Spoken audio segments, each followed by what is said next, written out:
The meddling monk is one of the Doctor's oldest enemies, and one who hasn't been seen on TV since 1966. Could now be the time for his return?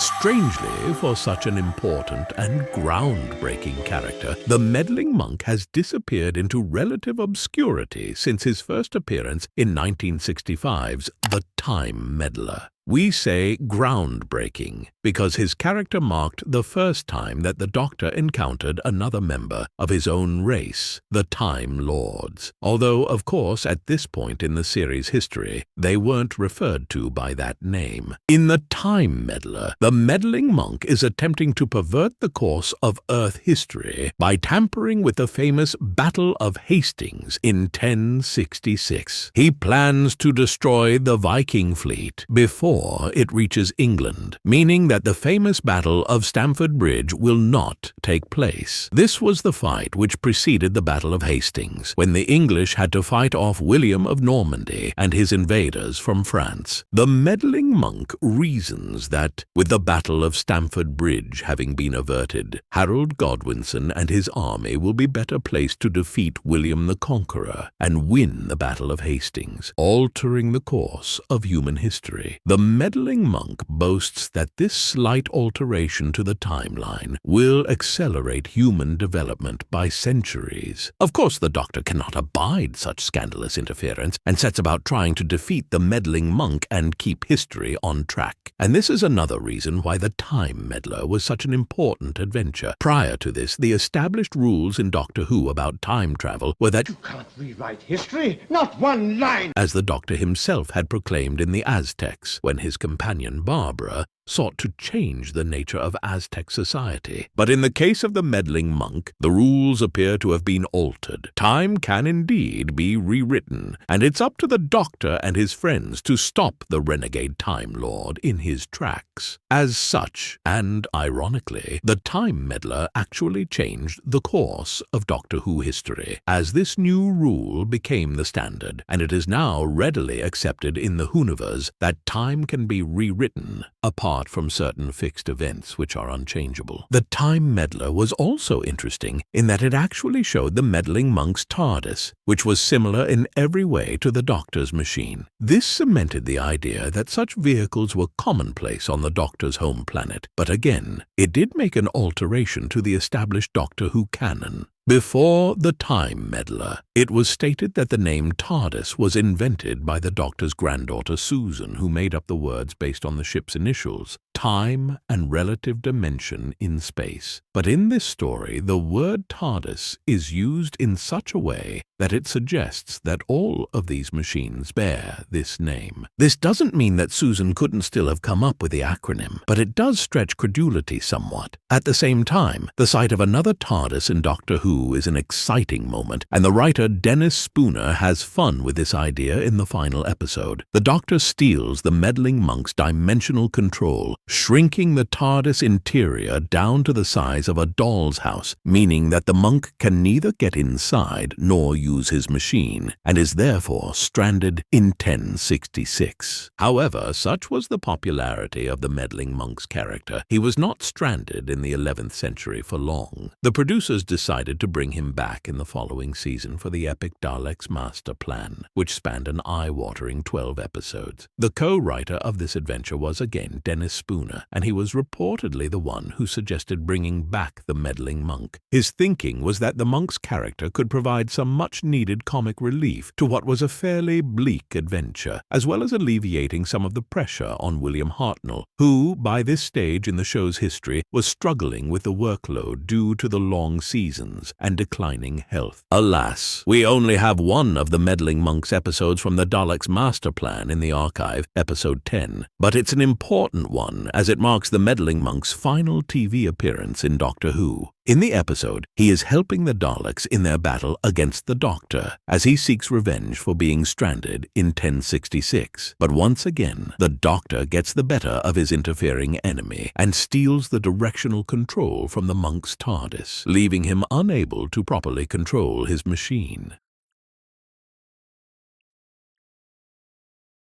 He cries, Ironically, the meddling monk never did get the Doctor, and this moment marked his final TV appearance in Doctor Who, possibly because of the actor Peter Butterworth's subsequent fame in the Carry On film series. At the same time, in 1971, Doctor Who featured another renegade Time Lord in the shape of Roger Delgado's Master. Perhaps the production team thought there wasn't enough room in the Whoniverse for two evil Time Lords. But like all great Doctor Who enemies, the meddling monk did see something of a revival in audio form at Big Finish, and even appeared in a female incarnation in 2021's The Wrong Woman as the Nun. But beyond that, the meddling monk has disappeared into obscurity in the Whoniverse and hasn't even been referenced in the TV show. So if there is any villain who is ripe for a revival, the monk must surely be high on the list. Would you like the meddling monk to return to the Whoniverse in the future? Let us know in the comments below. Favourite Doctor Who merch thing basically of the year, I think. So it's the Lavalzi 13 inspired. Sorry, I just covered you up. 13 inspired scarf. It's just so lovely. What's lovely about this is that it's not an exact replica of her scarf, which I actually think for me would have been a too bright a scarf anyway. It's a bit more muted. So it's more muted, but the stripes are exactly pretty much the same as the stripes on her shirt. So it's like her shirt as a scarf, but she already has a scarf that's quite similar to this as well. It's really soft, it's really lightweight. It's one of those scarves that you can like keeps me so wind warm. round a few times. The brand and repping my love for Doctor Who without being over the top, or like Cozy chic. if I'm walking around the office, people might not necessarily know that it's Doctor Who. Fashion. So this is, I think, $24.99 from Lavalzi, so not crazy expensive, I think, compared to like maybe like the Tom Baker scarves. Well, and like stuff. the Paul Smith scarf, for example, that Jodie actually wears is about £80. Yeah, ridiculous. Something like that. So Yeah. if you Also just want incredible. like a day-to-day lovely scarf, the quality of the Lavalzi one is really lovely. It's just such a good, like, yeah, I think it's honestly, like you said, probably one of my favourite pieces as well, because it's like properly curated, like fan piece. It's not like a replica or a sort of tacky bit of merch. Yeah, it's sort like a of new thing. bit of merch. It's just really nice. I really like it. So this, I think on the website is called the Doctor Who laptop bag, but I actually use it as like a travel bag because I don't know if you can see, but it's really quite big. Quite substantial. So I take overnight stuff in this. Like I brought all my stuff here with my laptop and some books, some clothes and stuff here to Kez's. If I go to my mum's, I'll take all my stuff in it. If it's a laptop and much more. It's really nice. It does come with a long strap, which I don't actually use, and it's at home. But You can pop it on your shoulder, or you can have it in the crook of your arm, something similar. like fashion, darling. Yes. It's Talk got more a about nice zip at the front. I mean, I'm just showing the fact that it has a zip. It has another zip for the main bit. Fancy that. Inside, it's got a total of 1, 2, 3 pockets, 3 pen holders, which I had not noticed, and also straps inside.